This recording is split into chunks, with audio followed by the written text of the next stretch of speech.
Hey guys, Gauru here, and it's time for my mid-month checkup for the February Manga Challenge. Today is the 14th. Happy Valentine's Day, but this is not a Valentine's Day special. This is my midway point for the manga reading challenge. If you're following me on Twitter, this will be absolutely nothing new because these are all already posted on my Twitter. I log my manga every day with a picture. But for those of you who don't, which is the vast majority of you that are subscribed to this channel or watching this, here you go.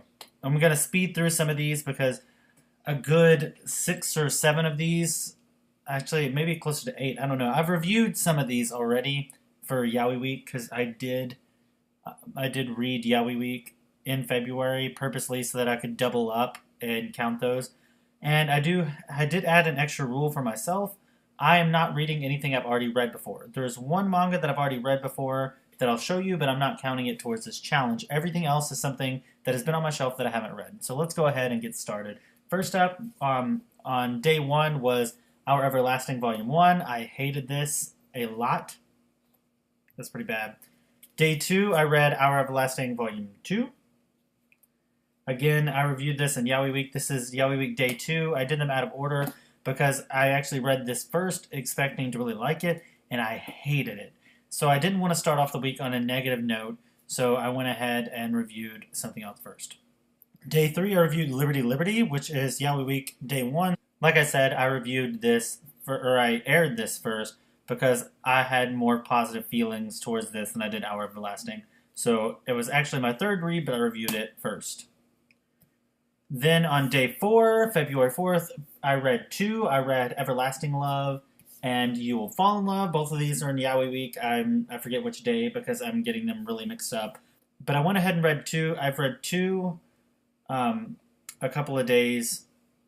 But yeah, these are both in Yaoi Week. So go and check out Yaoi Week. I had a lot of fun doing it, please. Day 5 was kind of a double day, but not really because of that rule that I said I wasn't going to reread anything. So I'm not counting Lost Boys as part of this, but I am counting Mysterious Love.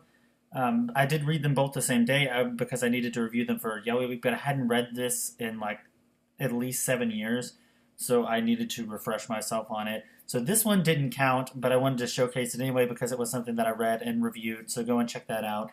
And then the final normal day of Yaoi Week was Mysterious Love. Bloody Mary was the final day of Yaoi Week, but I had reread the entire series and then read the last volume for the first time right before at the very end of January, so I didn't get to count it for this, but this was day 5. Day 6, 7, 8, and 9 were all the same series. This is day 6, Crimson Hero Volume 2, day 7, Volume 3, day 8 is Volume 4, and day 9 is Volume 5. Not a lot to say about this. I really, really enjoyed the first 4 volumes of this. And then Volume 5 introduces a character that I can't stand, so I'm not sure if I'm going to keep reading it. I do own all the way through 10, but I know it wasn't finished in the United States, so I don't know. I stopped reading it for this challenge because I didn't want to read too much of one thing, unless I was going to read it in one sitting. And these were taking up too much of my precious time, and I wanted to get to other more interesting things. I do want to point out that Yushin is totally attractive. He's this guy over here. But Japan always got to make me feel like I'm some kind of creep, because I get to the last page and I'm like, oh yeah, hot Yushin artwork, and then it says age 15. Japan, why? Why you got to make me feel like some kind of To Catch a Predator nonsense? It's not cool. Day 10 was something that I picked up that day, and I just really wanted to get into reading it. It is Paradise Residence. This is kind of an omnibus, so I don't know if you count this as reading 2 in one day. I did read the whole thing in one day. But let me show you where the first volume ends. That is the first volume, and that is volume 0. So volume 0 is really like maybe a third of it, so I don't really want to call this a 2-in-1.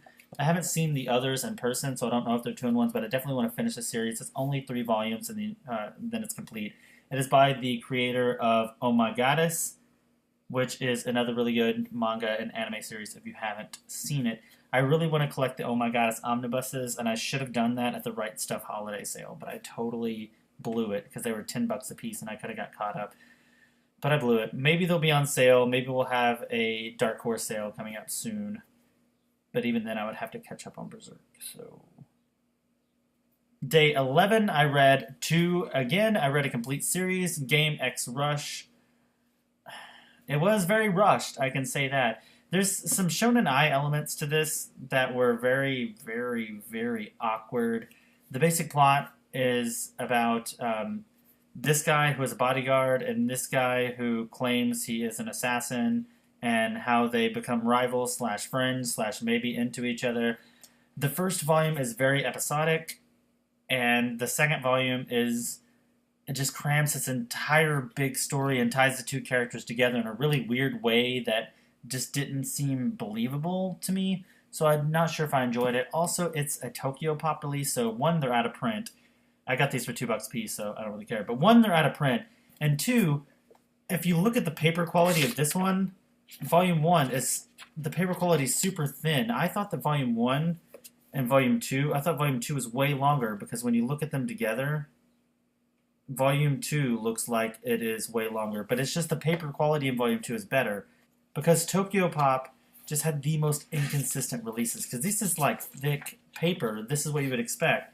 This volume is like borderline Viz omnibus editions, like bad. So overall, didn't really enjoy Game X Rush too much.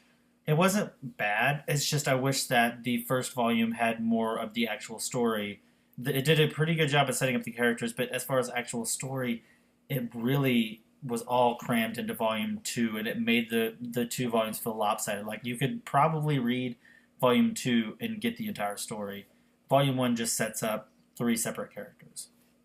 And day 12 was something I was looking really forward to reading, and that was a weird way of saying that. I was really looking forward to reading a lot, but when I found out the second volume wasn't coming out until June, I decided not to read it, and then I kind of already dedicated that day to reading it, so I just went ahead and got it over with.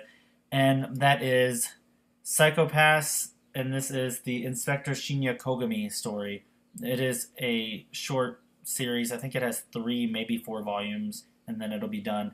But, you know, it's Dark Horse, and Dark Horse releases things at the speed of nothing, and they just release haphazardly whenever they feel like it. So we got this like 2 months ago, and we're not getting another volume until June. It was good, though. It really took me back. I wish that I had watched the series closer to reading this. Like, I wish I'd watched the first season and then, bam, right into this. Because a lot of the characters, I can't remember if they were in the series or not. Which, I mean, that might be a surprise, because maybe some of these people that weren't in the anime series end up dying or something and being, like, emotional or whatever. I don't know. But all I can say is that this is good, and if you like the anime, this is definitely worth your money. It's a little pricey. It's $12 for being really. It's actually really thin, but definitely worth it. Artwork is fantastic. It looks exactly like the TV series. So get this. Day 13 and 14, I wanted to read some romance stuff. And what is romance without Arina Tanemura? This is probably the worst example of her work that you could have, because the romance in it feels so forced. And when your mascot character, Ibi-kun, when your mascot character actually becomes more of a likable character than your main characters, that's Ibi-kun, the little Pikachu looking thing. When your mascot character actually steals the stage, you have a problem. Like, I enjoyed the bonus chapter all about Ibi-kun having part-time jobs more than I did about the actual story. I mean, like, look at how freaking cute she is. Look at her. She did like she did that because she wanted to buy purses. She got abandoned on her school trip. Poor Ibi-kun. But yeah, Mistress Fortune, not bad. Just not the best example of Arina Tanemura. But this cover, though, that cover really drew me in, and I don't regret buying this. I want to own everything that she's done, because she's probably my favorite shoujo mangaka. And for the final day of this midpoint checkup, I read Gravitation X Volume 1. It is actually the only volume of Gravitation X, because this got canceled. And I really wish it hadn't, because when I finished Gravitation, I was like, okay, done. No more. And then I found Gravitation X, and I was very hesitant to read it because I loved all the characters in Gravitation. I loved the zany comedy. I loved the light touches of romance where it's not super forced in your face. I really enjoyed the series. It had some lovable characters and a pretty decent story, and it's very 90s shoujo art, and I just loved it. And I knew that this was incomplete. I knew that it ended in kind of a bad spot just from hearing things around the internet. So I was really hesitant to read it, but I wanted to read something for Valentine's Day that was romance themed. So I picked this up, and I was very disappointed because it does get you back into that world. So many of the characters in this are backstabbers. I mean, so many are. And they set up this intricate, awesome plot where, a couple of the characters are sneaking behind each other's backs to sabotage them, and you don't know what their real intentions are. And it just ends. It actually ends at a really weird spot because you don't even know if Eri Yuki is going to get better or not because he does end up getting injured at the end of this volume. So it was a weird spot to end at. I really wish that there had been more because I do love Gravitation. I know there's a light novel. I've seen the anime, haven't seen the OVA, but definitely a good series. It's just if you enjoyed the characters because it's mostly the characters like Rage Kun and Suichi and Eri and Eri's brother, God, and the poorly handled transgender character. I mean, really, if you loved any of these, Keisan, any of them, then you will be both blown away by this and really upset because it does end at a really bad cliffhanger and it just leaves you wanting so much more, and there is no more. So that is my February manga challenge part 1. Part 2 will come hopefully on the 28th, if not on the 1st, because I do have my manga haul that's really depressing so far. It's like the smallest haul I've ever had so far. So if I don't get some more junk soon, then it's going to be like the worst haul I've ever had. So I need to work on hunting down some more manga. So I'm going to go, guys.